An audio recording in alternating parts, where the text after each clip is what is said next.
Hello, everyone. I would like to welcome you guys again to our Candidates Forum. My name is Katie McClendon, and I am the founder and CEO of Families Achieving Success. I am really grateful to have the opportunity to help host this event, and I want to show my gratitude to the League of Women Voters.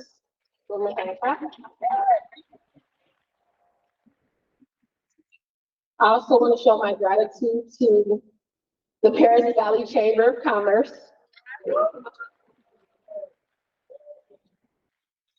And I want to give a big thank you to the Riverside County Office of Registrar. They are outside. And if you are not registered to vote, they can register you. So please, if you need to register, please step outside. Also, if you have any questions for them, they're here. We're going to get this event started.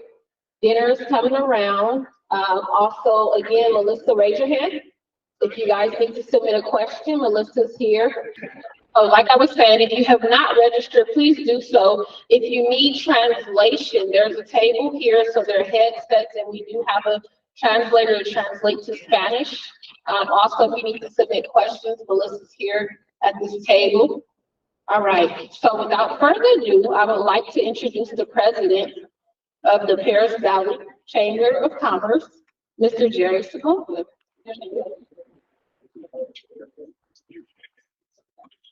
All right, welcome everybody. How's everybody doing today? Good. Ready for this day? Been marked on my calendar, not because I'm speaking today, but just it's been marked on my calendar. So welcome everybody. I'd like Katie was saying, let's go around the clock one more time for Katie McClendon. One more time. I'm Jerry Sepulveda, president of the Perris Valley Chamber of Commerce. Perris graduate, grew up in Perris, longstanding resident. Really excited about today to be able to experience this. A couple ground rules we will say. We're all respectful residents. Even though there's maybe other viewpoints that you don't agree with, we're all adults. And so we expect respect across the board because this is for the community. We're live streaming, but if it gets too rowdy, we have to shut it down, right? Fire marshal, right?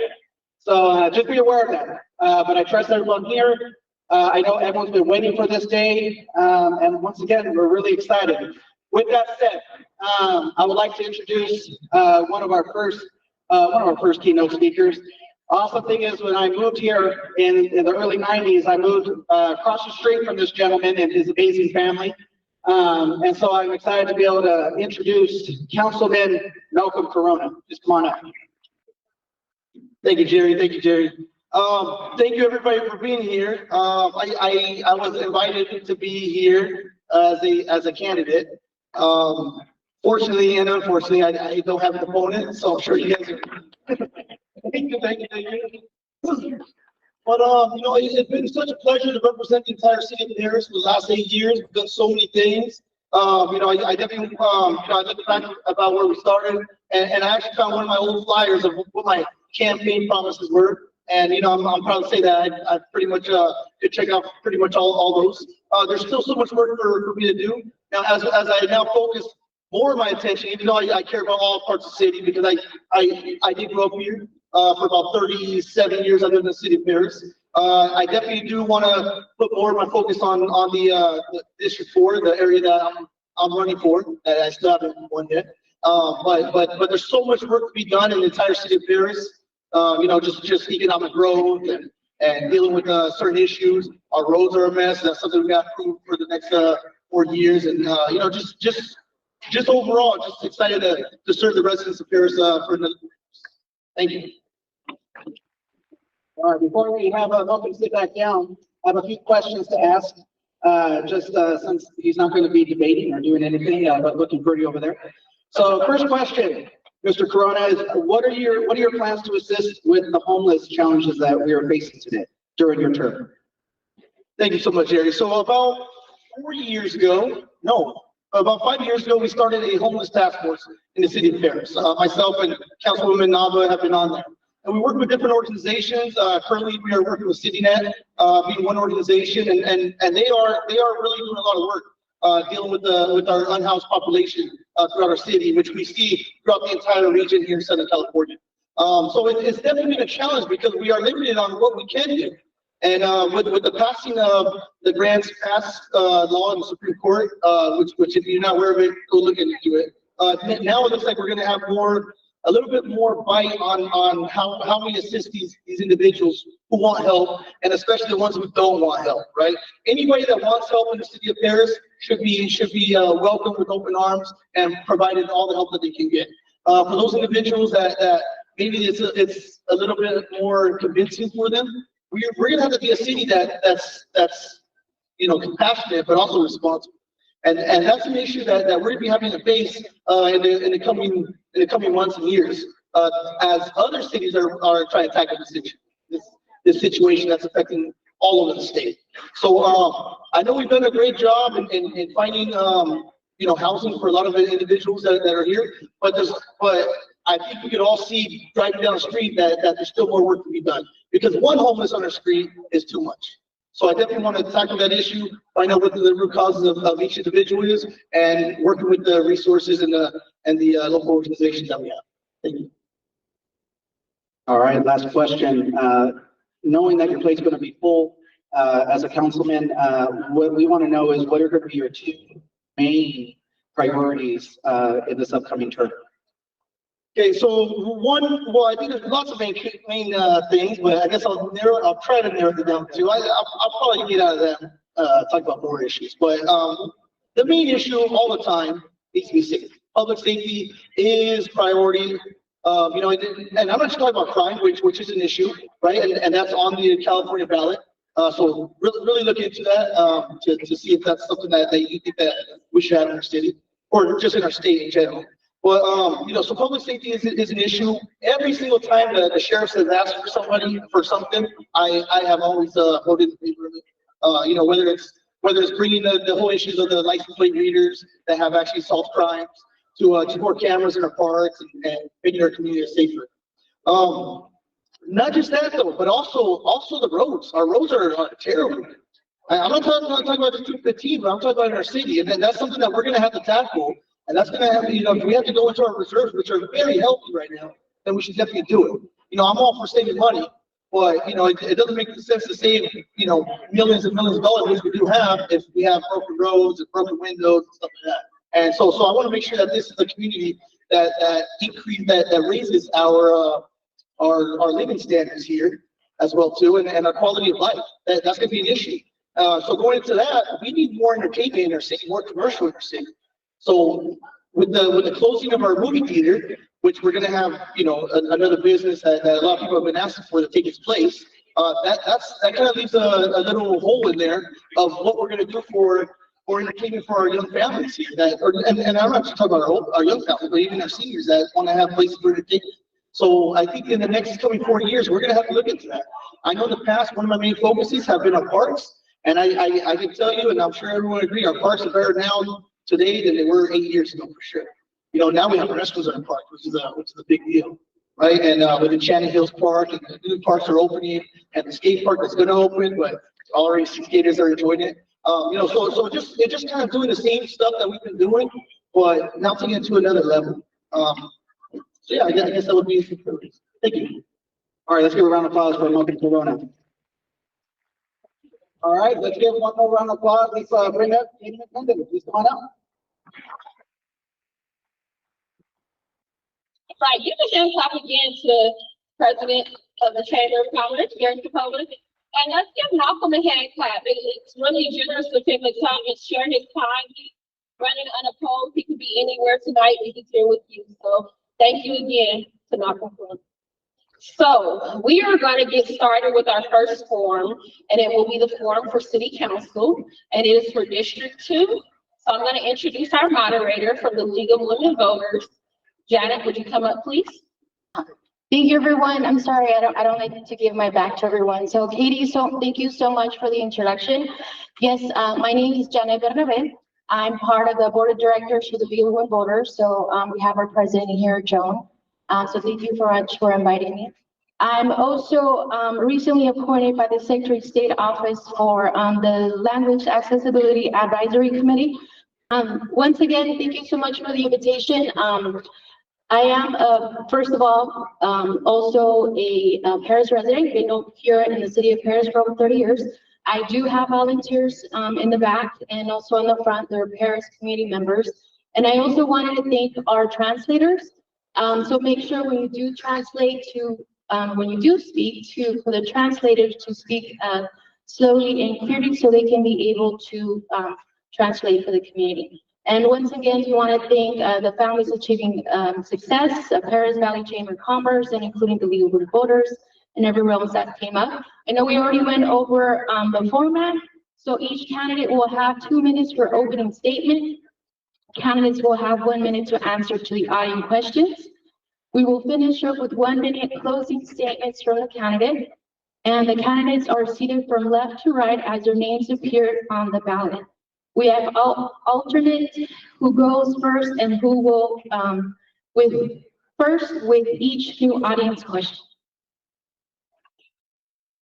So once again, just to go over our protocol, make sure that we just for one request, we ask that the audience hold the applause until the end of the forum, and we want to use as much time as possible for questions, and we appreciate the candidates to just wait towards the end.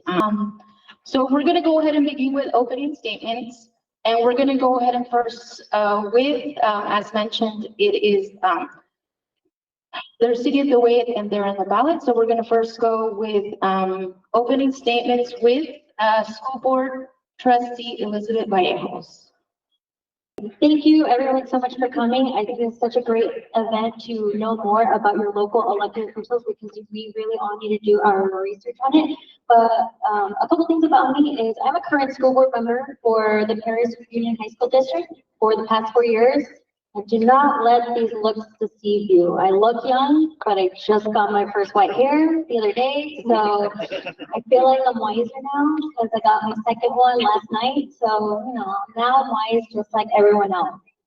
But I really want to let you all know that I have experience in government. And if you guys know how school boards are, the most government you can get. It's very controversial, it's very heavy. And I have great experience dealing with that. I also work for the Riverside County Office of Education, and I'm a community engagement partnership group representative. And there I go to all cities and I create partnerships, and it's a really great job to know more about all the other cities. And my 3 quick priorities: number 1, no more warehouses. I feel like we have enough, so that we can move on. Second priority is increase economic development. Yeah, we did lose our outer future and we gained a new back, but we need to get more entertainment, more venues out there, more things for you all to do, because we're giving our money to other cities because they have more fun things to do out there. We have to bring it here. And my 3rd priority would be fixing these roads. We gotta fix these roads. Tires are very expensive. I spent like $800 online, and I don't want you guys changing or actually having to spend that much money. So we got to fix our roads, and we also have to lower the crime rate because it has been a 50% increase. And if we create more community engagement, I think we can have a safer city. Thank you. Thank you so much, Elizabeth. So now we're going to go ahead and go with Councilmember Rita Rogers. I have been blessed to have served on the Perris City Council the last 25 years, and it's been an honor to serve the residents of Perris. I currently serve as the chair of Western Riverside Council of Governments, and I'm also a commissioner for March Joint Powers Authority. I retired as division director of the March of Dimes, and I have a background in real estate and business. Some of my achievements on the council include a balanced budget with $39 million in reserves, a wonderful military banner program honoring our service workers, and now our new skills center that's opening in the next month, equipping our police department with the tools they need, such as a shot spotter, license plate readers, and also cameras in the park. A brand new fire truck, starting the Perris Cops and Clergy, which I founded back in 2002.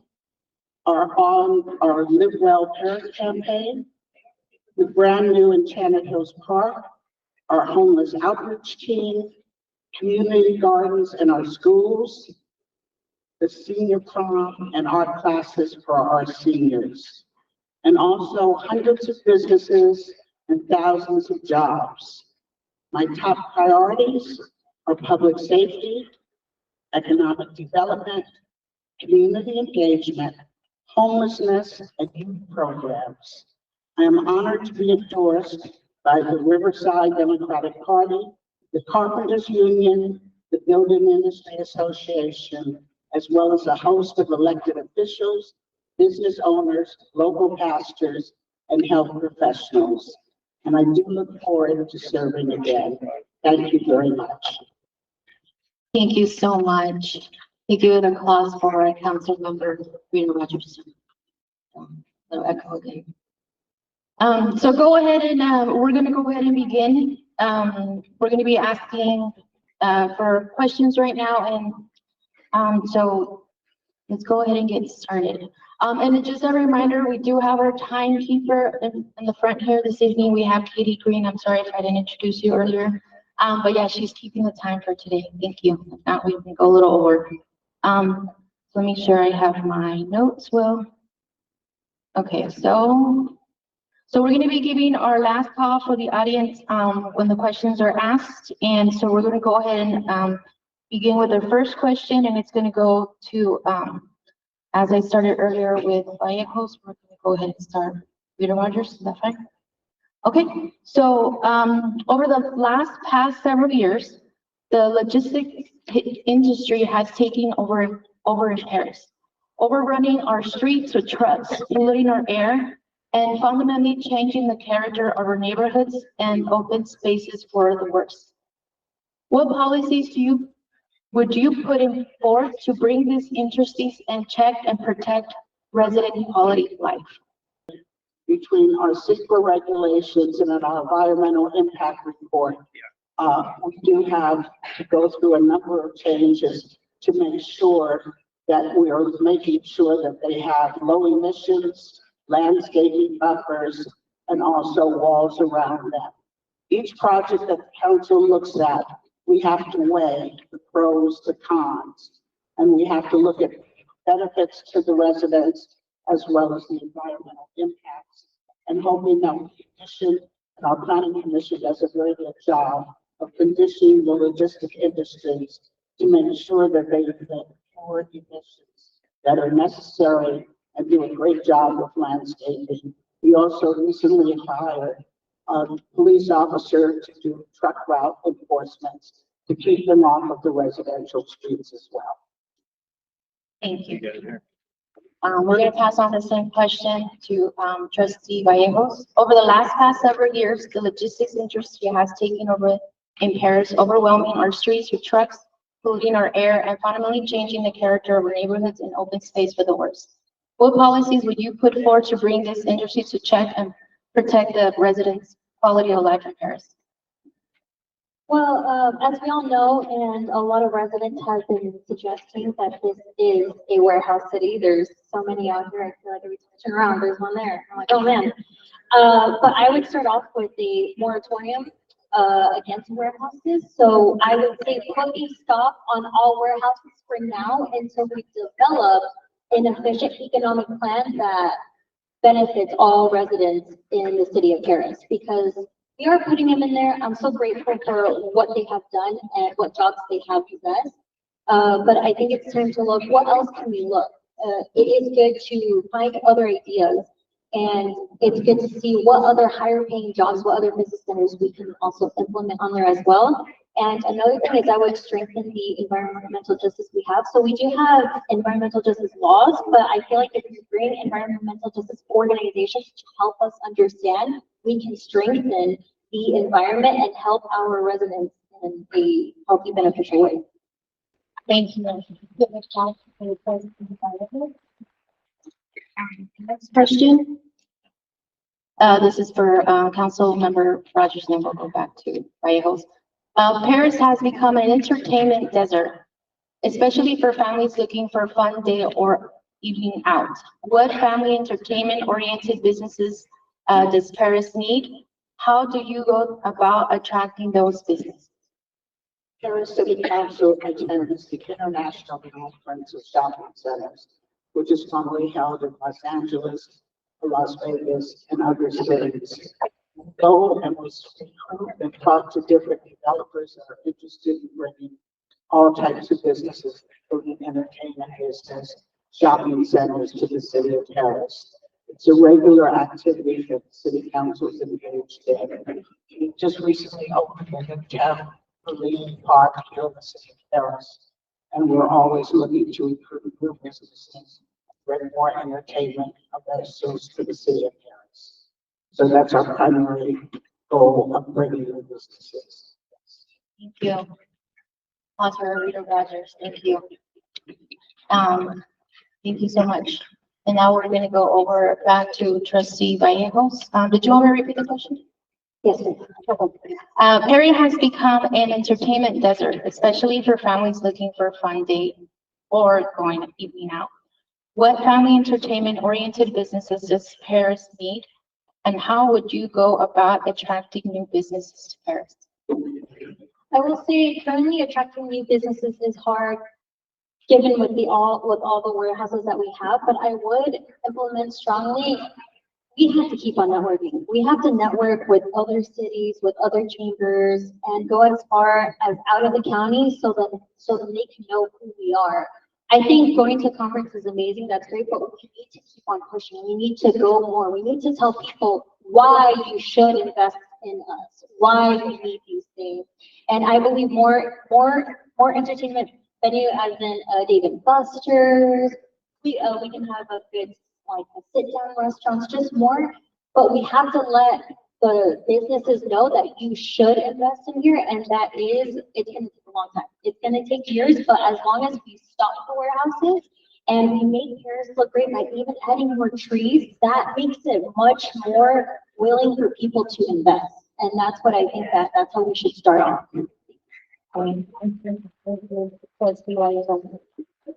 Next question, or our third question, we'll go back to Councilwoman Rogers. Our cars are taking a beating on the city streets. We need a serious plan for improve our road conditions. What is your plan to fill the potholes and repave our streets? Well, I know our mayor has been working very diligently with the other mayors in the region to fix that chicken. That's where we receive most of our complaints. We do have an active public works crew, and I think in the last several months we've filled over hundreds of different potholes. But the 215 has been disastrous, and that's Caltrans' responsibility. I know our mayor, along with the city of Moreno Valley mayor, the city of Riverside, and our assembly member Corey Jackson have been very vigilant in requesting repairs to be done immediately. There is a time frame. Those repairs will be done shortly. Our own city crews have done an excellent job. This year has been very damaging due to the excessive rains that we've had. And our public works crews have been out there almost daily refilling the potholes to take advantage of our own infrastructure.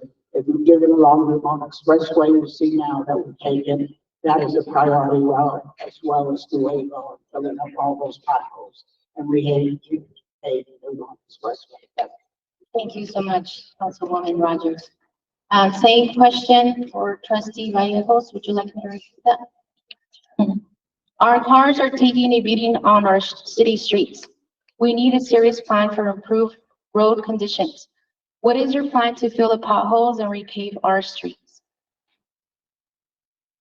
Well, I will say is regarding potholes and refilling them, I do think we need to work, or we need to really let the elected officials and other businesses know that we cannot keep accepting the lowest bid and getting the lowest bid of concrete or of pavement or of street. Obviously we go for the lowest bid because we want to pay less for this type of material is. But in order to keep those roads well and keep it last for longer, is we need to get a higher bid and actually pay for a good amount of material so that we don't have these potholes, or we don't have these roads that are kind of like separated and split around. So if they can start investing and let other people know that we actually deserve better material, and we can actually invest in a more expensive road so that we don't always have to pay for our tires, I think that's where we should start. Thank you so much, Trustee Vallejo. Next question. This goes back to Councilmember Rogers. First Perris residents see big campaign donations from developers. Then they see more warehouses. Donations from developers imply special influence which may conflict with the will of the people. In your decision-making process, how do you balance the goals of campaign donors with the will of the residents? First and foremost, when you run a campaign, and this is my seventh campaign, it's very expensive to pay for advertising, to pay for walkers, to pay for flyers, to pay for mailers, texting, email blasts. So all your campaign donations go for those campaign expenses. And everything is done by City Council transparency. And all of our campaign finances are on a portal where all the public has access to that to see that. But the reason we accept campaign donations is because it's expensive to campaign and to reach the voters. And every candidate wants to reach every single voter in the city so every voter can make an informed choice. Thank you. Thank you, Council Rogers. We'll go ahead and ask the same question. I'm going to repeat that. First, Perris residents see big campaign donations from developers. Then they see more warehouses. Donations from developers imply special influence, which may conflict with the will of the people, residents of Perris. In your decision-making process, how would you balance the goals of campaign donors with the will of the residents?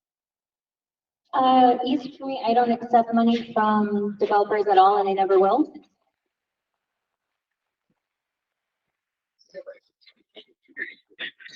Accepting money from an organization that is business related is very tricky, and it's a very slippery slope. And it's all regarding special interest and need. And I'm a grassroots campaign.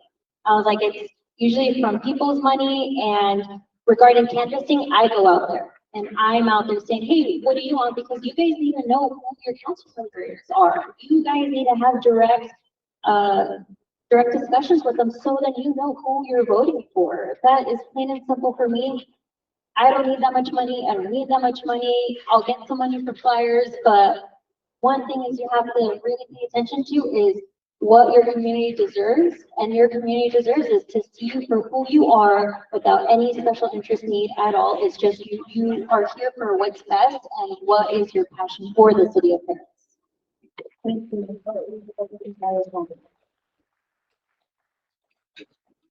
Next question, we have next question is for Councilwoman Rogers. We're told that our homelessness population is just decreasing, but it doesn't look like it. What needs to be done to address our homelessness population and this growing public safety concern? As you heard earlier from my colleague, Councilmember Malcolm Corona, we do have a homeless task force that consists of Councilmember Malcolm Corona and Councilwoman Naga.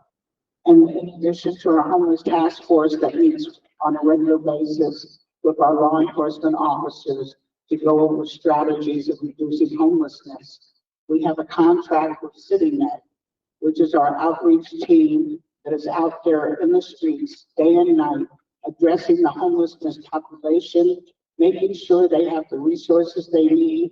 If they're suffering from substance abuse, they have facilities for them. We also have hotel vouchers, and our primary goal is to get the homelessness into permanent residential housing so that they can have secure and be sustainable in their own residences.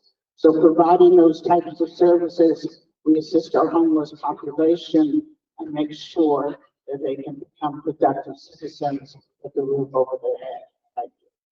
Thank you. Thank you. Thank you for Councilmember Rogers. Same question for Trustee Vallejo. We're told that our homelessness population is decreasing, but it doesn't look like it. What needs to be done to address our homelessness population and the growing public safety concern? I believe that we need more grants. We need more grants from our local state assembly members, for our local state senators, from our supervisors, because homelessness, the reason why the majority of that happens is because mental health. They need help, but they also need education. They need jobs. And if we can get more grant money just to help them get there because they have not had the privileges that we had, we can really start to help them. And that also invests in their cities because then they get jobs. And then they actually have a better standard of living.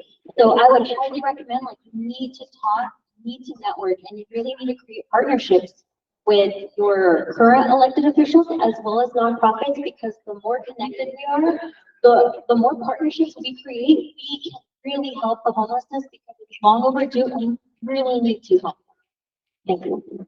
Thank you so much. Trustee Vallejo. I have one more question, and then I'm going to be taking last call for audience questions. Do we have any audience questions? This is my last one from my packet. So question is for Councilmember Rogers. Our north side is growing with new housing, but there are few basic services for residents, like grocery stores, drugstores, or retail establishments. What is your vision for retail on the north side? How would you make this happen? For the north side, we definitely need more retail, and that's a part of the marketing campaigns in the city of Perris. We also offer incentives for different businesses coming to the city. We have a full marketing team as part of our economic development. It's very important that we bring in all the retail businesses, and that's important to the city and the north side residents. Thank you so much. Now we're going to head back to Trustee Vallejo. Same question. Our north side is growing with new housing, but there are few basic services for residents like grocery store, drugstores, or retail establishments. What is your vision for retail on the north side, and how would you make it happen? I would start off first by talking to our residents there. Of the north, that's where we need to know what do they need, what do they want, and how do they want it. So I would start off first by speaking with them, surveys, discussions, meetings with them, and tell them, like, what do you need specifically? Because grocery store is number one. There's no grocery store, but they have to drive all the way here and have to go to all these local stores here. But that's so far. I'm just like, what if they need medicine? You know, like, I feel like we need to talk to them first to know what they want. We need to know where they stand. We need to know what they need, because I don't want to add retail there when that's not even what they need. So we have to first by start speaking to them, saying, what do you exactly want? And from there, we can really try to find, okay, how can we get this retail store to get there? And I believe it starts by networking. We have to network. We have to really bring these retailers and say, hey, we have all these homes for you. We need those chains. We need those retailers. We need those workers just to know that they have accessible to it. Thank you. Thank you, Trustee. But we're going to go ahead and go closing statements. We all both have 1 minute, and I think we started with Rita Rogers. So, let's go ahead and just start again with Rita Rogers, and since you have the microphone, just closing statements. Thank you. I'd like to thank, first of all, the League of Women Voters, Families Achieving Success, and the Perris Chamber of Commerce for co-hosting this event tonight. I also want to thank each and every one of you that came out for this candidates forum tonight. It's very important that you hear from your candidates so that you can make an informed choice this election cycle. And please remember that your vote is your voice. So whatever you do, remember to vote. And as I said before, if you're not registered, they have registration forms outside, or you can go on the website and register that way. Please vote. It's a critical election this year. Thank you. Thank you so much, Councilmember Vargas. I'll pass it over to Trustee Vallejo for her closing statement. Thank you so much. Thank you everyone for coming. Thank you for everyone that planned this event. It's such an important event. I want you guys please all to know you're so powerful. You as a voter, you are very powerful, very strong. So please do your research. If there's something you don't like, you guys can all come as a collective and really vote for people who are gonna help you get that vision, because Perris deserves so much more. It's been long overdue. We can be like all the other cities that we can. And please know that your voice is so powerful, very, very powerful. And you guys can do exactly what you guys want to do. And I hope you guys know to just remember to vote. Remember to vote, because this is very important and it is very stigmatized and people don't vote, but please tell someone to vote too. If there's someone that you know that doesn't vote, please let them vote, because this affects you, specifically you. So if you want change, please vote. All right, guys, so let's give another hand clap for our city council candidate, and we will begin with our next forum. Thank you. Seats. We are going to get started with our next forum for County Board of Supervisor, and I'd like to introduce our moderator.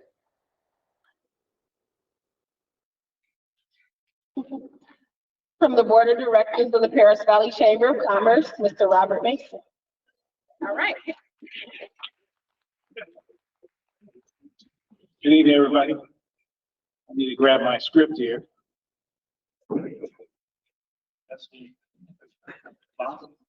right, Jerry, we're going to probably need you on the stage.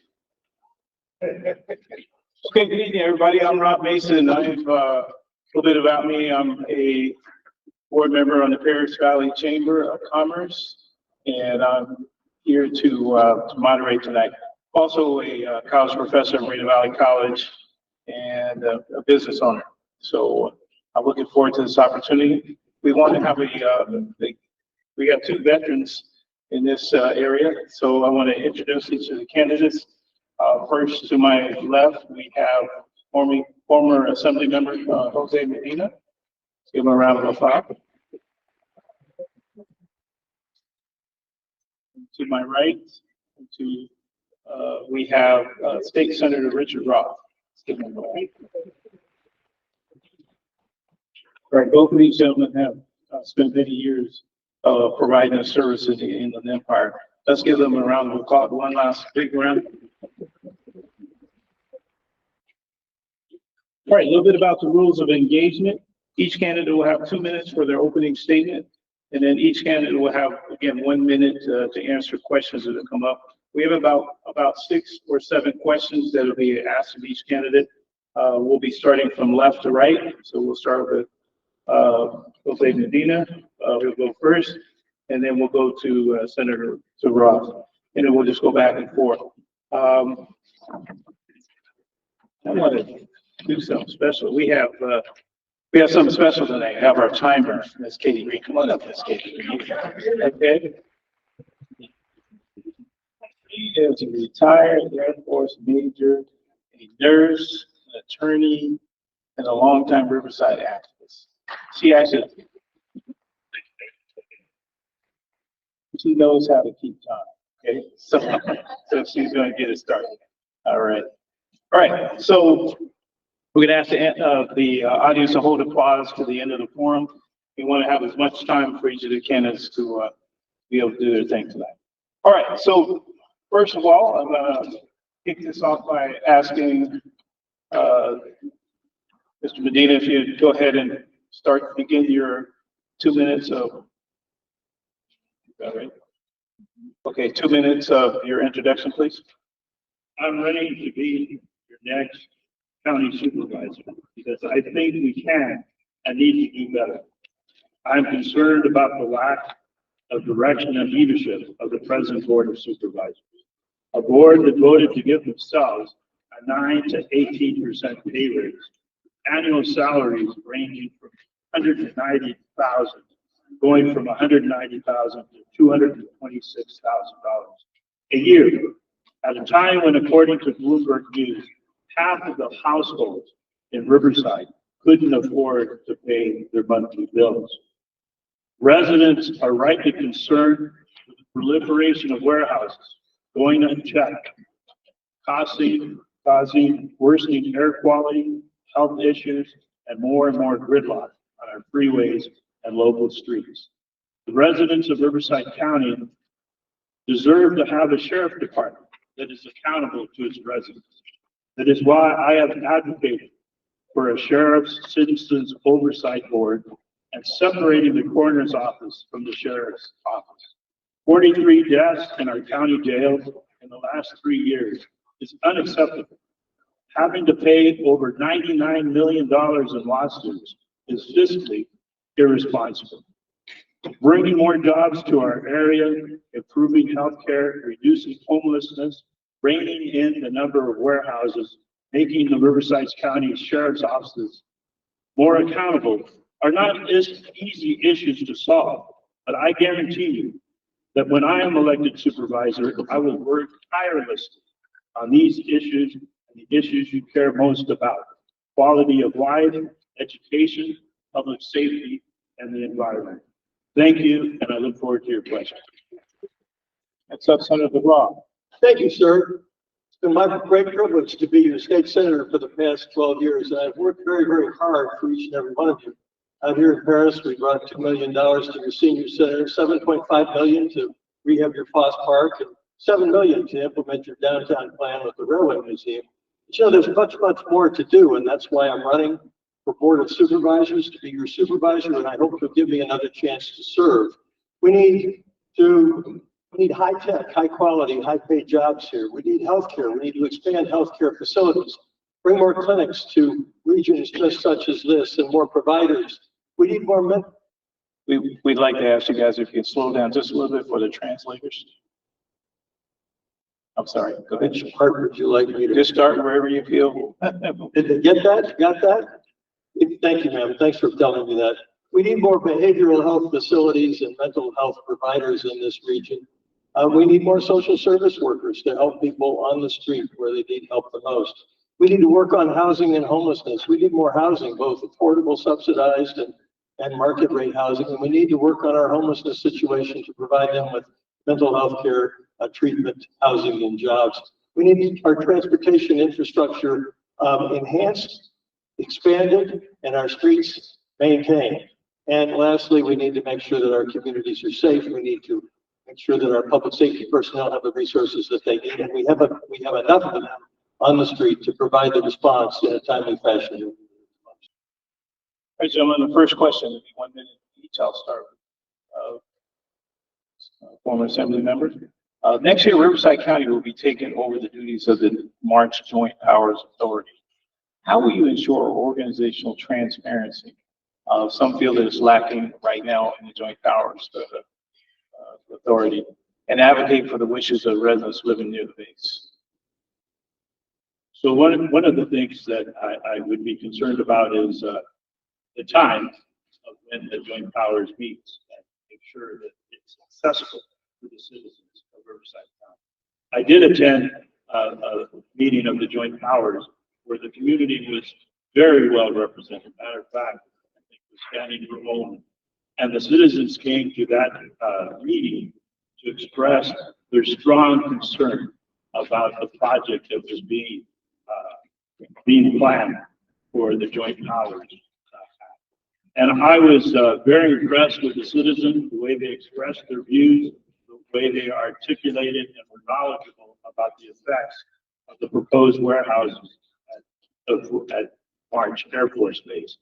And when I am elected supervisor, I will make sure that I listen to the residents of the area when it comes to warehouses.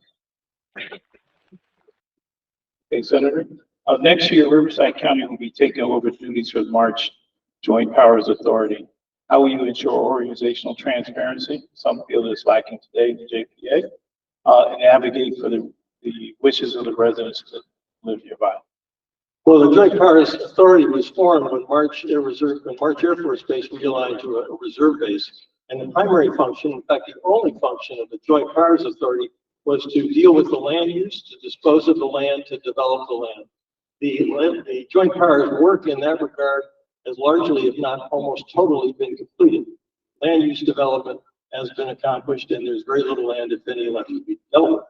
So what needs to happen now is the Joint Powers Authority needs to go away in a public, fully transparent hearing process and transition to an airport management organization, not having anything to do with land use, but instead running the logistics portion of the airbase. That needs to happen in open board meetings, leases, development agreements, all of it needs to be reviewed and transitioned either to the airport manager, if that's appropriate, or to the county of Riverside, or one of the other member cities. I'm going to stay with you, Senator Roth. Both of you have served the state as elected officials. Having been on the giving end of state funding, how can Riverside County secure its fair share of the state allocated funds? Well, I think Riverside County's done pretty well in terms of state funding during the 12 years that we've been up there. I can say, at least on my side, we brought over $1 billion back to Western Riverside County in the form of transportation, in the form of education facilities, and on and on and on. And I know my colleagues have done similar efforts. So I think we've had our fair share. What we need to do is we need to be unified in what we want, focused in our ask in Sacramento, make sure that we're mindful of the budget and budget limitations, and then pursue the money. That's the best way to do it. Not be scattered, but be focused. Have your priorities, 1, 2, 3, go in for number 1. If we can get number 1 and maybe number 2, then that's what we ought to be doing in Sacramento. It's just like a military operation. Plan it out, you execute, you go for it. All right. Yes, sir.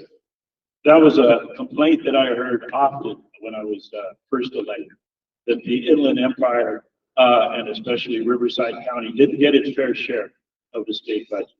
But as the senator said, I was able to bring in $200 million one-time money to UCR to expand, besides the $50 million annual for the establishment of the UCR School of Medicine, which both Senator Roth and I were responsible. In addition, I worked with the city of Perris and getting money for the parks. So what it takes to get money is well-coordinated efforts, well thought out efforts, and get there early and strike quick and be relentless, like Rose Mays was when she led the charge for the housing project in the city of Riverside. I'm going to come back to you, sir. The Inland Empire has been overrun by industrial warehouses where developers are given license to do almost anything. Remove schools, build warehouses right next to homes, and build on vital wildlife habitat. What policies would you put forth to help protect the health and safety of Riverside County residents and bring more balance to the land, to our land use? Well, certainly the Riverside County Board of Supervisors needs to be cognizant on what they do with rezoning. I think that's perhaps important. But more than that, more than policy, I think it takes elected officials who, like in healthcare, prioritize health over profit. Elected officials who will prioritize people's well-being and the quality of life over profits to some individual or businesses. And that's what I will bring as supervisor. I will bring paying attention to the people and do everything in my power to lessen, or at least not, I should say lessen, at least not to increase the number of warehouses in our area. I strongly believe we have more than enough warehouses where we are today. Senator? Well, I think we have pretty well had it with warehouses, for the most part in Western Riverside County. We actually need more housing, we need jobs, and we need the amenities that come with them. That was one of the questions posed earlier.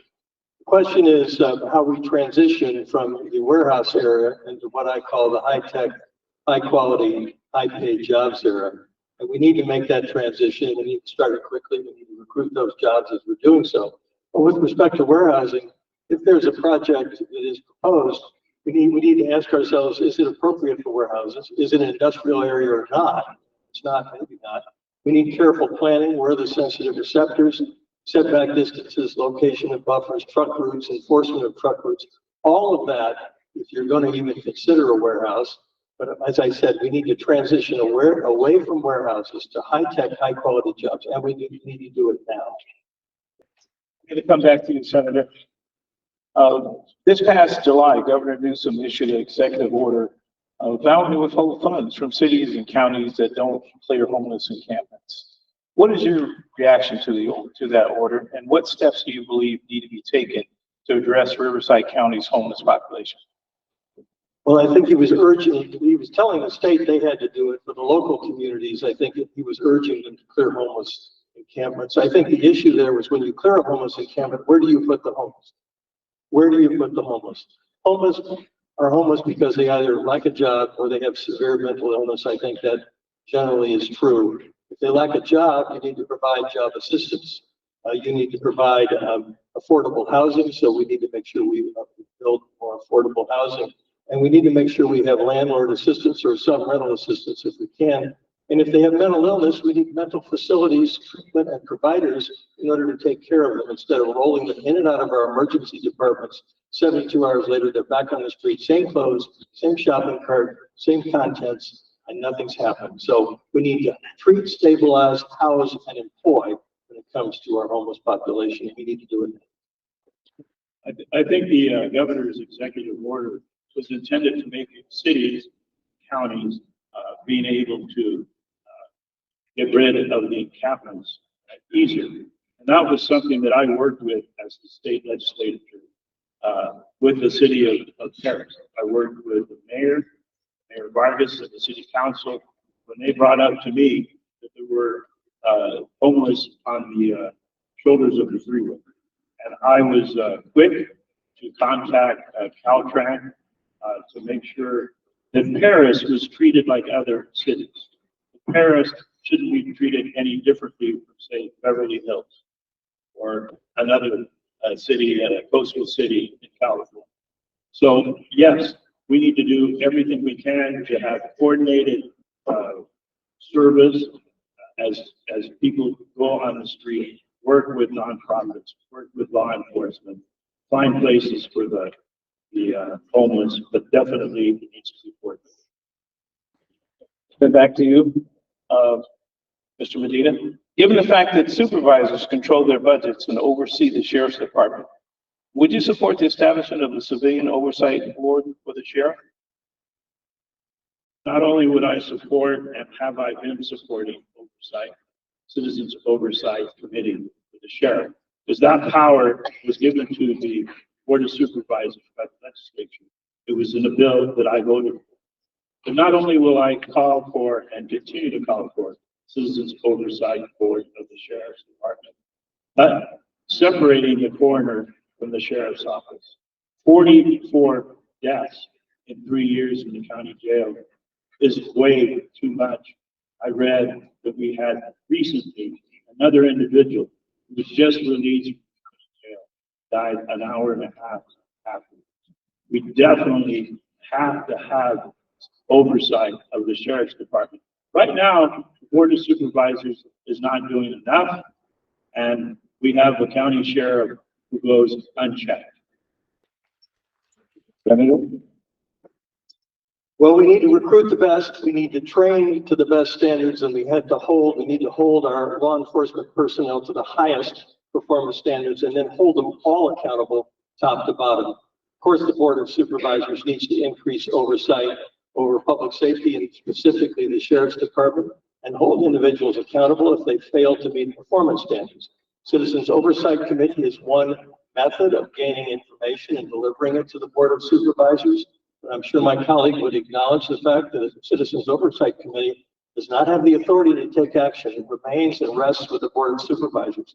So as your elected officials, you need to insist that your supervisors take the appropriate action when law enforcement, whether it's the sheriff or sheriff's personnel or anybody else, violates the rules, the law, or the performance standards that are set in place. So absolutely would I consider Citizens Oversight Committee, but I'd consider an Inspector General. I'd consider an in-place monitor. I'd consider an outside law firm. There are a lot of options on the table. All right, the last question I have, I'm going to come back to you, Senator. Perris deserves better than low-paying, insecure warehouse jobs. What do we need to do to attract more secure, better-paying jobs?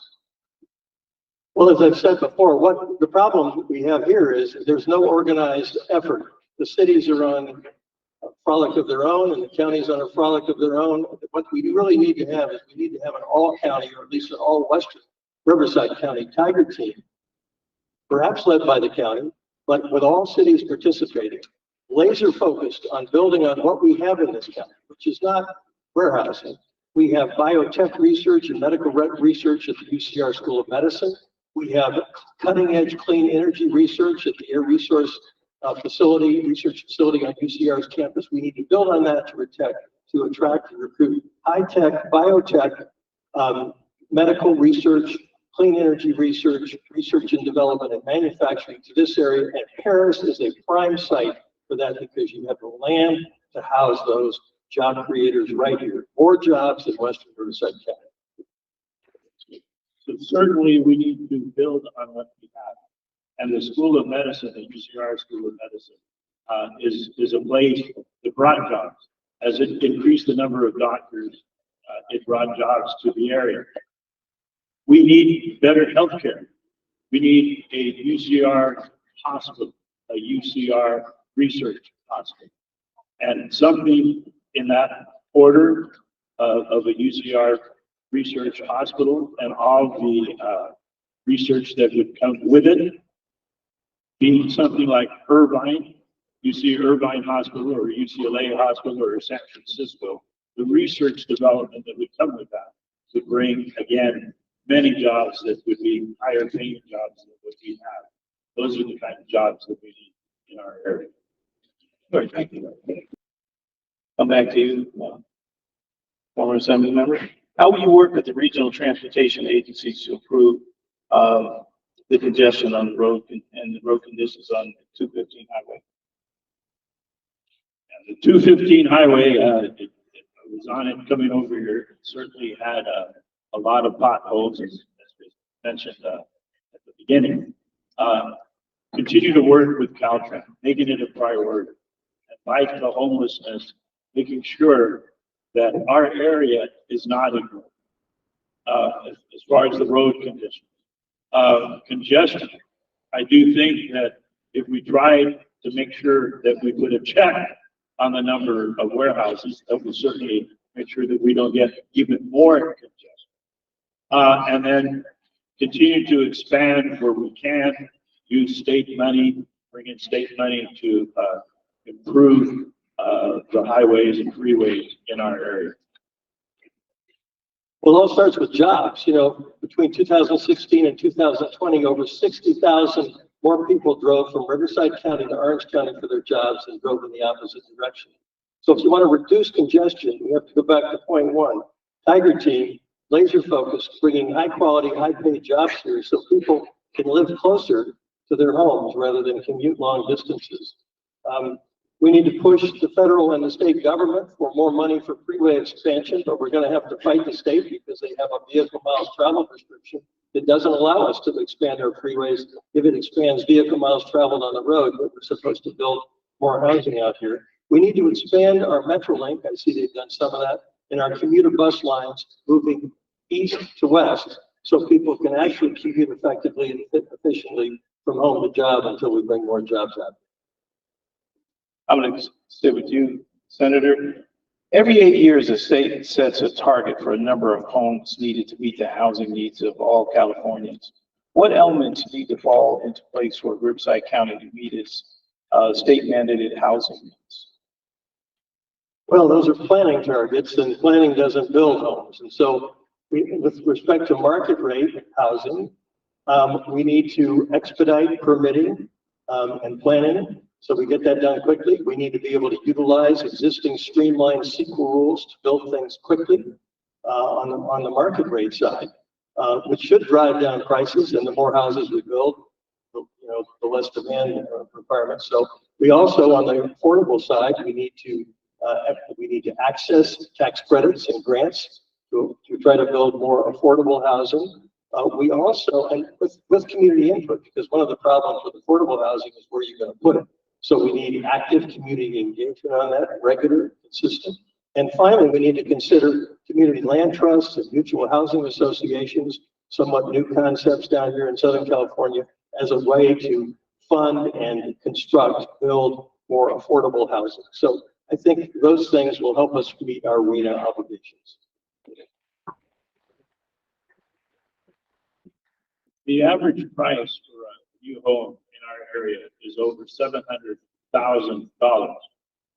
The average rent for a one-bedroom apartment could be over $1,000 a month.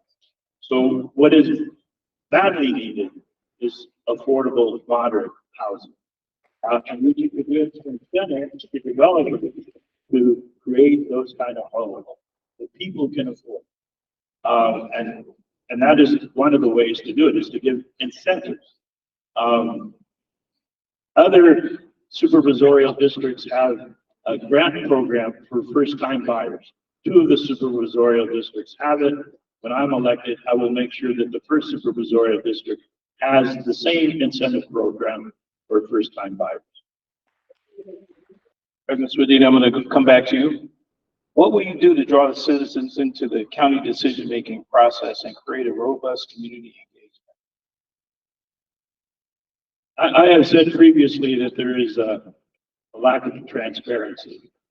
Again, I don't know if you could change the time that the Board of Supervisors meet, but I was one of only 2 people at the board meeting who spoke against the raise of Board of Supervisors, which most people thought was ridiculous.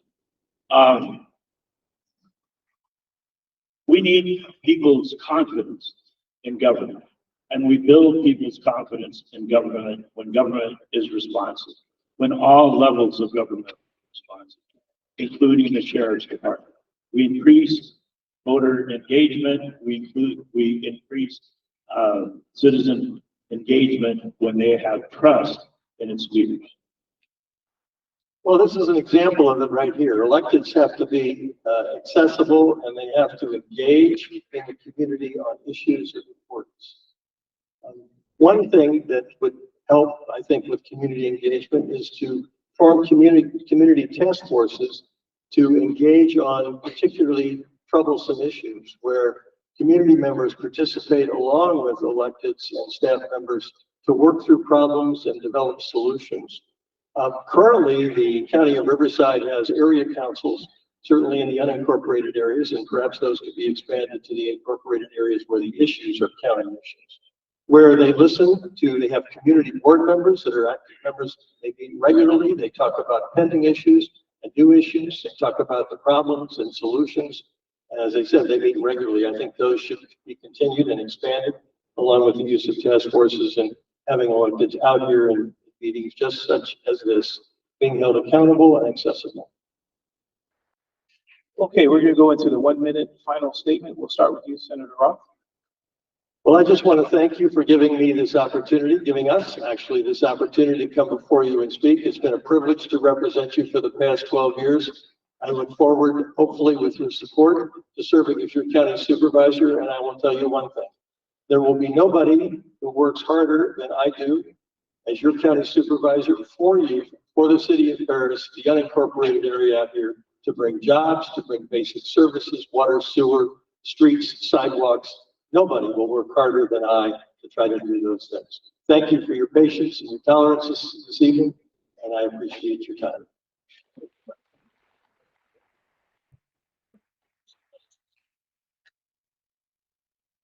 Supervisorial District 1 is a very large district, going from High Road down to Good Hope.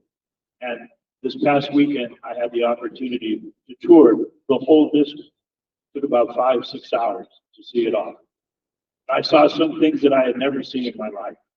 I saw roads that were unpaved. I saw a family coming to a location where they had to fill up containers with water because in their home in Mead Valley, they had no running water. I had never seen that in this country, but we have people in Riverside County living under those conditions. I have fought my whole life, my whole political career, for those who don't have a voice. I will guarantee you that when I am elected to the Riverside County Board of Supervisors, those who have not had a voice will have a voice in me, and we will see change. Thank you. All right, so give them another round of applause, and give a round of applause to our moderators. Yes, you did an excellent job. So we're gonna take a 5-minute break, but before we take that 5-minute break, I did want to invite Perris Elementary School District to come up to provide some information to you all really quickly. And I did just want to give a reminder that we are providing this as an opportunity for the community to get information. We, as Families Achieving Success, we are not here to endorse any candidates or any propositions. We are here to allow the community opportunity to connect with their candidates. And so I just want to make that very clear as we move forward. And I do want to give them a minute, a second, however long you need, to the gentleman to share some information with you. And after that, we will go to break. Thank you, Kitty. As Katie had mentioned, I'll just be really brief. My name is Rich Kurlitz. I'm here with Perris Elementary School District. And at the table in the back, we have more information about Measure H, which is a $38 million school facility bond that you'll see on the November ballot. So hope to see you back there. Thank you. So we are going to start our next forum. So this is going to be our forum for mayor. And I'd like to introduce our moderator. So our moderator is Joan with the League of Women Voters. Give her a hand clap. Hello, everyone. I'm Joan Donahue, Riverside League of Women Voters. As soon as everyone's seated, we'll get underway. Our candidates for mayor of the city of Perris are the current mayor, Michael Vargas, and planning commissioner Lupe Gomez. Here's our format tonight. Each candidate, 2 minutes for an opening statement. Candidates will have 1 minute to answer audience questions, and we'll finish up with 1 minute closing statements. The candidates are seated left to right as their names appear on the ballot. We'll try and alternate who goes first with each new question. Our timer this evening, as you just heard, is the fabulous Katie Green, longtime activist in the city of Riverside. We also want to thank volunteer translators from the Center for Immigrants for providing this valuable service. We appreciate the candidates speaking clearly for the benefit of the translators. And we're going to get underway. We'll start with opening statements, and we'll begin with Mayor Michael Vargas. Thank you to the Family Achieving Success League of Women Voters and the Chamber of Commerce for hosting this event. Good evening to all in attendance. My name is Michael Vargas. I've been a public servant for over 45 years, first as a police officer, public safety commissioner, a school board member, and now as your mayor. I'm married to Julie Vargas. We have 4 daughters, 5 grandchildren. We moved to Perris in 2004, and in 2010, I was approached by our local community to get involved in city government, where I first ran for school board and was immediately asked to run for mayor for the city of Perris in 2016. So we did run, and I was elected. In 2016, there's been significant changes in our city: the housing, commercial infrastructure, drainage improvements, and yes, the logistical injury. I'm sure we'll be talking about that later. When I took office, we had 35 million in reserves. We now have a little over 70 million, 40 of which is unrestricted money. We paid our unfunded pension liability of 14.7 million. We paid that off. As the city grows, so does our staff. In 2016, we had 104 full-time employees. Today, we have over 150. So we've come a long way. We have a lot more to do. The council and I have constantly advocating for the city to attract more businesses, to include bigger chain restaurants and retail stores. As our rooftops increase, we will see more opportunities. Nonetheless, we annually attend the ICSC conference, which is being held tomorrow. I will be there leaving tonight. Go there. This is where we approach all these retailers and businesses and try to get them attracted to come to our city. We have a lot of literature. Our marketing department puts together. Our economic development team will be there. I will be there. And a couple of electeds. I just ran out of time. Thank you, Mayor. Commissioner Gomez. My name is Lupe Gomez. Lupe Gomez. I'm County Commissioner with the City of Perris. Thank you all for inviting me here today. I do feel very privileged to be here representing the community of the City of Perris. I've been a planning commissioner for 3 years at the City of Perris. My relationship with the City of Perris began when we moved out here over 20 years ago. I am a mother of 4 beautiful children. I have a child who has graduated from high school here and has gone and moved on. And I also have a 19-month-old child, a baby, that we were blessed with while I was on the Planning Commission. And just to give you a little background, I am 45 years old, so just to note that there. Let's see, I am a nonprofit director. I started a youth civic workshop with the YAC here with the City of Perris. We started that in 2018, and it's been growing strong ever since. As well as working on the Planning Commission, I have seen there's been a lot of changes. So I know that, first of all, our city needs more diverse development.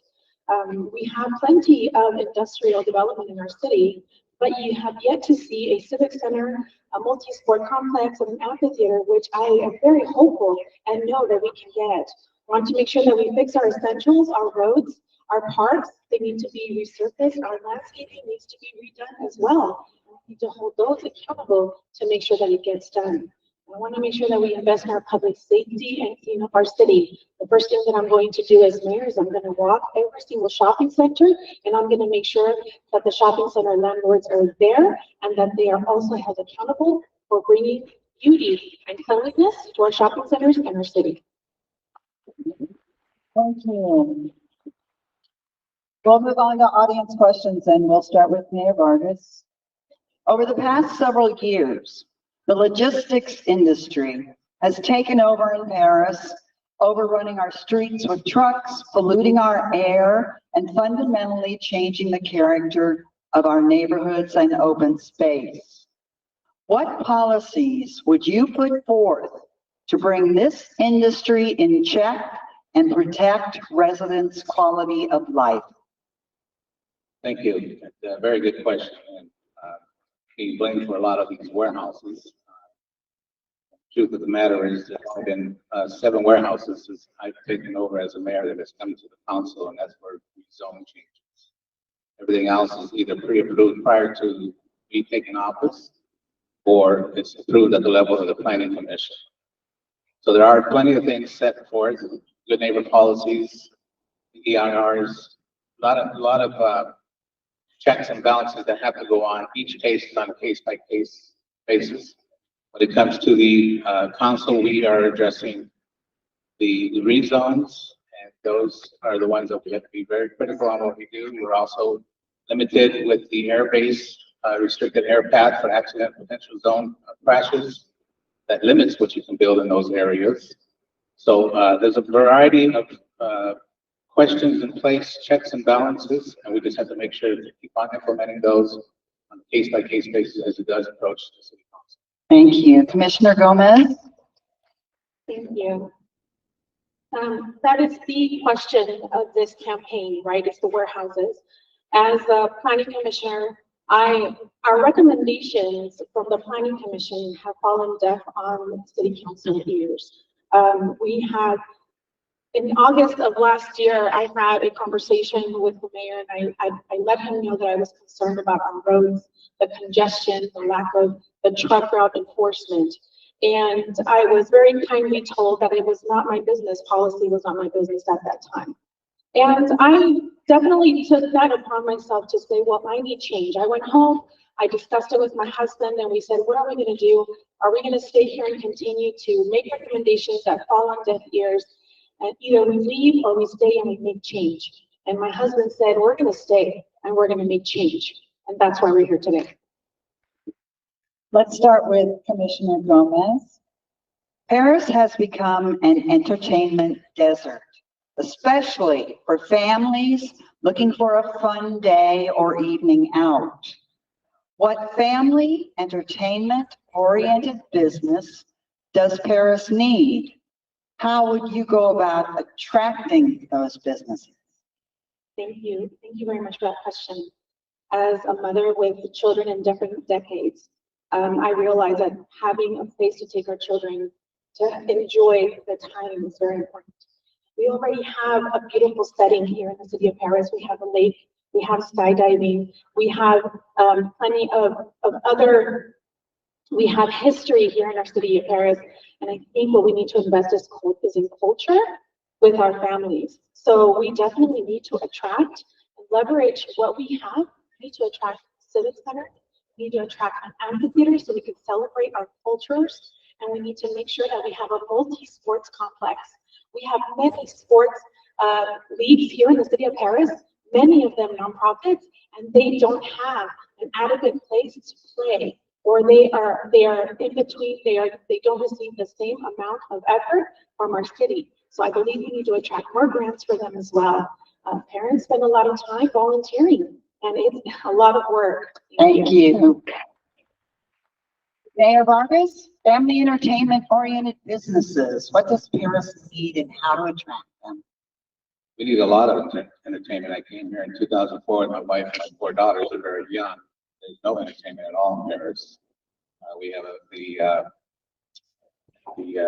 drop zone pool, and just most recently we have now the trampoline park.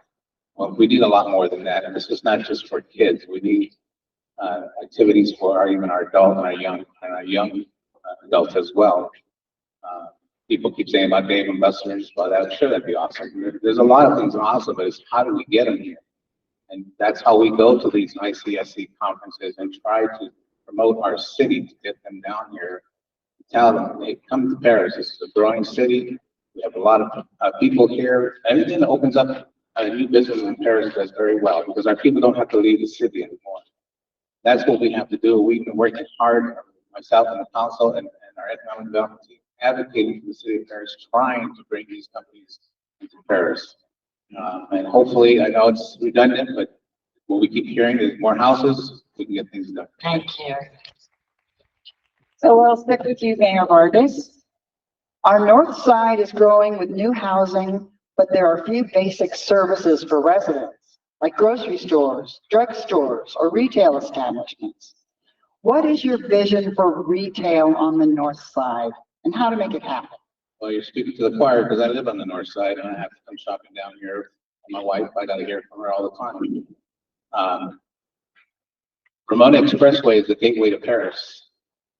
And for the life of me, I just can't understand why we cannot get these commercial folks to come down to Paris or to Ramona Expressway.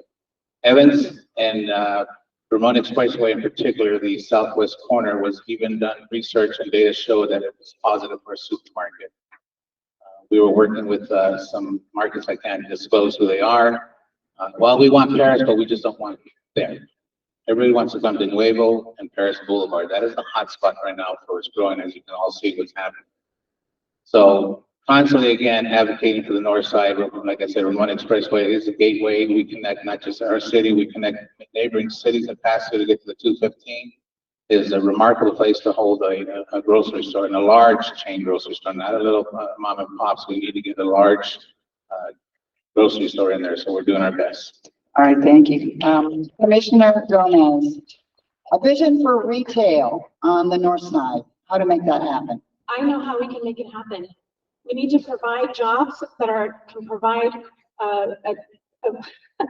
that can provide you with a paycheck to be able to afford a house in the city of Paris. That is how we're going to grow our houses here in the city of Paris. That goes along with being able to provide first-time buyers with access to being able to buy their home here in the city of Paris.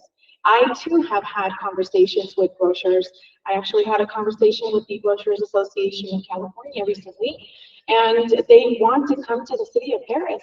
However, they feel that they're not receiving the support from our local leadership because we are focused on other ordinances that are actually affecting them negatively in their bottom line and their bottom dollar.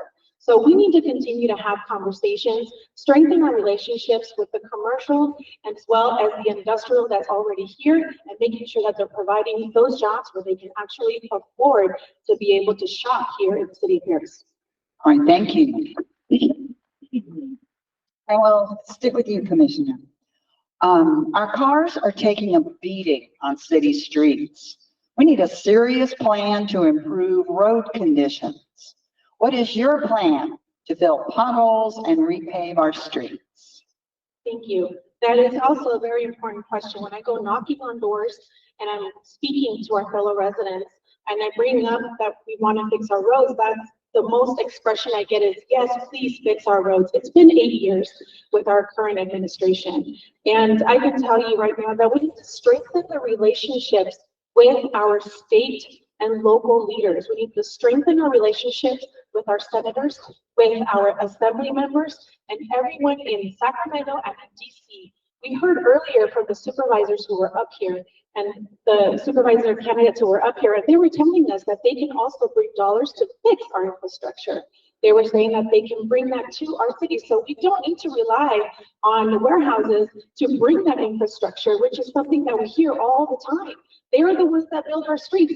They're not the only ones who build our streets. So let's strengthen those relationships in Sacramento and bring those dollars to fix all of our roads in the city of Perris. Thank you. Mayor Vargas?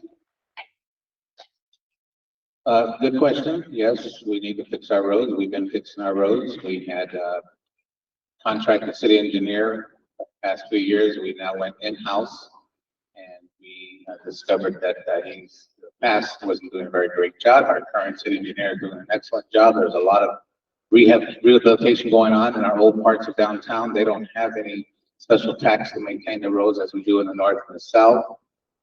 Ramona Expressway, all 6 lanes are being done as we speak. So we are working on it. And as Councilman Roth mentioned earlier, perhaps it's time to start tapping into our reserve funds and start working on our streets to get them better improved. Thank you. Right. Mayor Vargas, you're up first this time. We're told that our homeless population is decreasing, but it doesn't look like it. What needs to be done to address our homeless population and this growing public safety concern? Thank you. So you've all heard this already earlier, but I'll repeat it again. So we do have a homeless task force, but we do contract with CityNet. We're down to about approximately 50 to 60 based on the count, a point of time count. These homeless persons that we have left, the homeless community, I like to call them, they're the ones that they just don't want help. You can lead a horse to a water, but you can't force it to drink it. We offer a variety of services. We spend a lot of money for our homelessness community, but you can't force them to do something. One of the things we need to work on is our state legislators and get some of these laws changed that can give more help to whether tools to our police or medical facilities to help with this homeless situation. It's not just the local level. We need to have laws changed from Sacramento to come down to help us with this homelessness issue. Yes, the governor gave us the right to remove camps, encampments. Well, big deal. One of the gentlemen from us, Senator Roth, what are you going to do with them? They're telling you what you have to do or what you can do, but they don't tell you how you're going to be able to do it. So that's one of the challenges that we do have. All right, thank you. Commissioner Gomez. The first thing we need to do to prevent homelessness in our city is, well, the word I already said is to prevent homelessness. I did see a family in a minivan at the Dollar General not too long ago, and it broke my heart. We as leaders need to create, we need to get creative, and we need to have vision with our city. And if we can't come up with the solutions, then we need to go to those community leaders to have the solutions.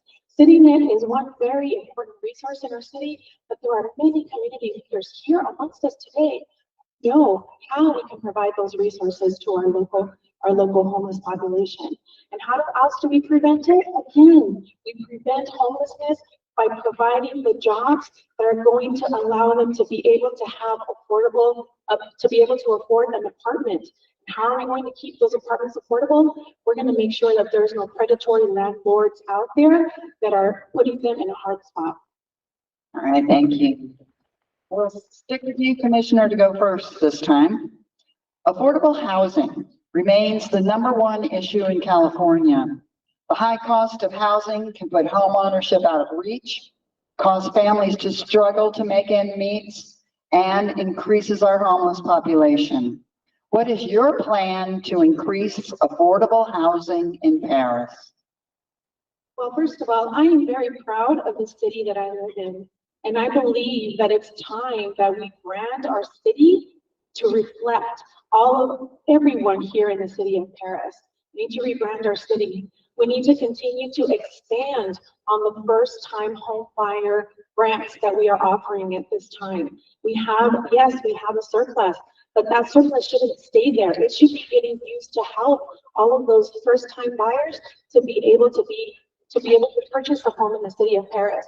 What we are getting now is we're getting investors who are purchasing homes and then renting them out. And then we don't have that, we don't have the homeowners who want to stay in the city, who want to participate in our city and to want to have the same pride as we do. Well, I'll tell you right now, we need to expand on all of those resources and not say they don't want to be here, not say that we can't meet them. We need to become creative. And that is why I'm running for mayor. Thank you. Mayor Vargas. So this is a very difficult challenge. I like to call it attainable housing. It's amazing that the houses in Perris, they're building houses still, even with this economy, and they're being sold. So it's working, but we need more affordable as well. I have been working with a couple of organizations. We have some areas in the city that the city property where we own, we can do a free project, let's say public-private project, public-private project, so that we can get attainable housing. These could be container homes or prefab homes. We're trying to come up with some resources. We've got to build out our downtown infrastructure down here, just like we did with the shopping center down on D Street first. San Jacinto and Perris, you have commercial on the bottom, and you have residential on top. We still have all that area to do downtown next to our theater. We're going to renovate the theater, and we want to put another mixed-use project there, commercial on the bottom, but all housing up on top. So there's things in plans, but it does take time, and we are looking for partners to help with this as well. Thank you. Thank you. So we'll start with you, Mayor Vargas. C&R, our sanitation and sweeping providers, have so many complaints. They have one employee dedicated to handling calls. Residents are regularly ticketed for not moving their cars for street sweeping, and the service is undependable and ineffective. What steps will you take to improve our street sweeping service? That's a very good question. Big complaint again. So we do have a evergreen contract with C&R, as they do in most cities, all the trash companies. It takes a long time to make some movement. We've been working with them. They are unionized. They've been promised to give us new equipment. Because if we're not going to get better service, we're going to cancel the contract and move on to try a different company. However, because they are unionized, they have rules in place for their employees. If a person gets a new truck, whether it's a trash truck or in this case a sweeper, and each plans to change and relocate to a different area, that truck goes with them. So that brand new truck that was bought from Perris now leaves Perris. So we are dealing with old equipment in Perris, and we're trying to work with C&R to bring better equipment in. Very little water is being sprayed out of these machines when they do sweeping. So I know it's a problem, and we are diligently working with them. We even have a paid person here. Thank you. Sorry, thanks. Commissioner Gomez, how to improve street sweeping service? Thank you for that question. I have a personal connection with C&R. My dad actually retired after working for C&R for 30 years. So I'm very close, and I believe that sanitation workers are very, very important in our city. I can tell you that I also get calls from residents telling me that, you know, their city, they wasn't swept, or they swept, but it didn't pick up anything, it just spread the motorway. It is definitely a big issue in our city. I believe that we need to, again, strengthen the relationships within our city organizations, hold them accountable. So, for example, we need to learn from other cities who also have these issues and how they handle it. So let's not try to reinvent the wheel. City of Lake Elsinore had coffee with the mayor and with CRR or whoever their sanitation contract is with out there. And it was very popular because it was a real issue. So how do you hold them accountable? You bring them out. You do a tour of the city. Go out there. Point out the issues. Thank you. Thank you. And we'll stick with you, Commissioner Gomez. There's a question about school land being taken for business development. Let's see, how candidates will take action to protect families, homes, and educational facilities from business development. Yes, recently there was a developer who I know very well. They're trying to build over an actual school, Vallejo Unified School District. And I made a question to the developer. I'm not afraid to ask them direct questions. I asked him, do you own all of the land that you are coming here to rezone? And he said, yes, very candidly.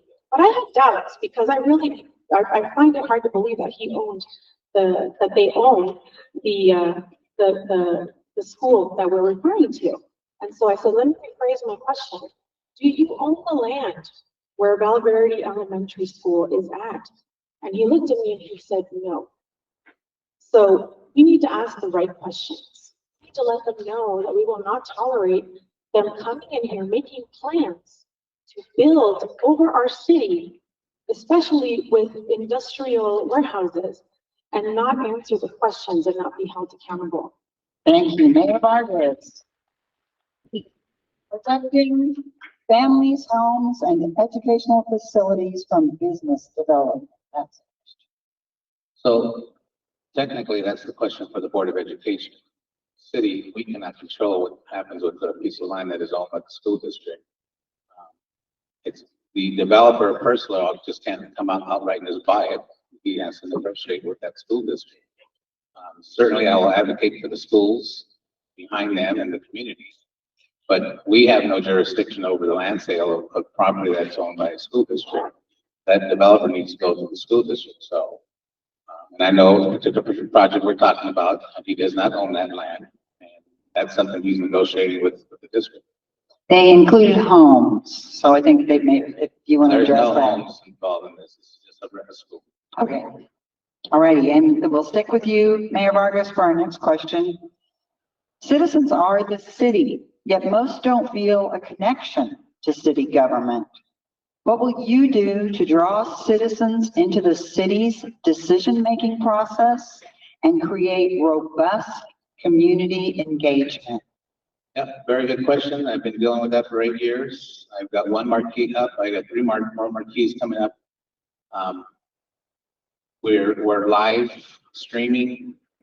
We are on the cable channel. It's very difficult to get engagement. I am at every event that I could possibly be at. My logo is I can't go if I don't know.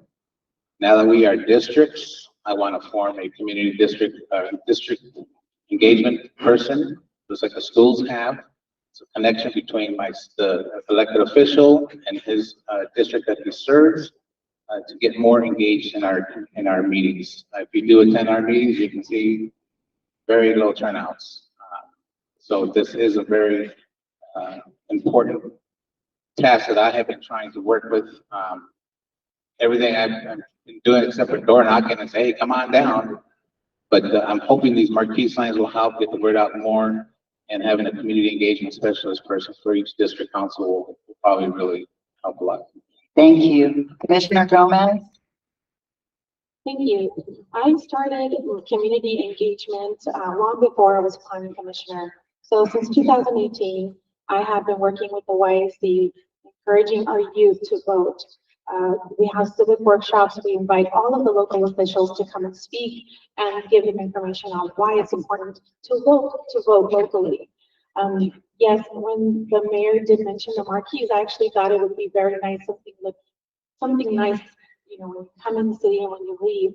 However, it doesn't stop there. It actually, we need to update the way that we engage with our community. So we need to go digital all the way. Anyone who wants to sign up to get a text message when there's a planning commission meeting coming, or they want to get an email, we need to set up. Why are we so behind? We shouldn't be behind. We're not in a budget deficit. We have the funds. Let's get together. Let's get creative. And if we have to go knock on doors, then so be it. All right, thank you. All right, we have one more question, and then we'll move on to closing statements. And so yes, back to Commissioner Gomez. If elected, what will be your #1 priority in your first 90 days in office? The first 90 days in office, we are going to look very carefully into a very careful moratorium against these industrial warehouses coming into our city. I think that we should be looking at the health of our children, our elderly, our sick, and make that our priority. We will definitely look into that. We will craft it very carefully because we can't close the doors on our developers. We can't do that.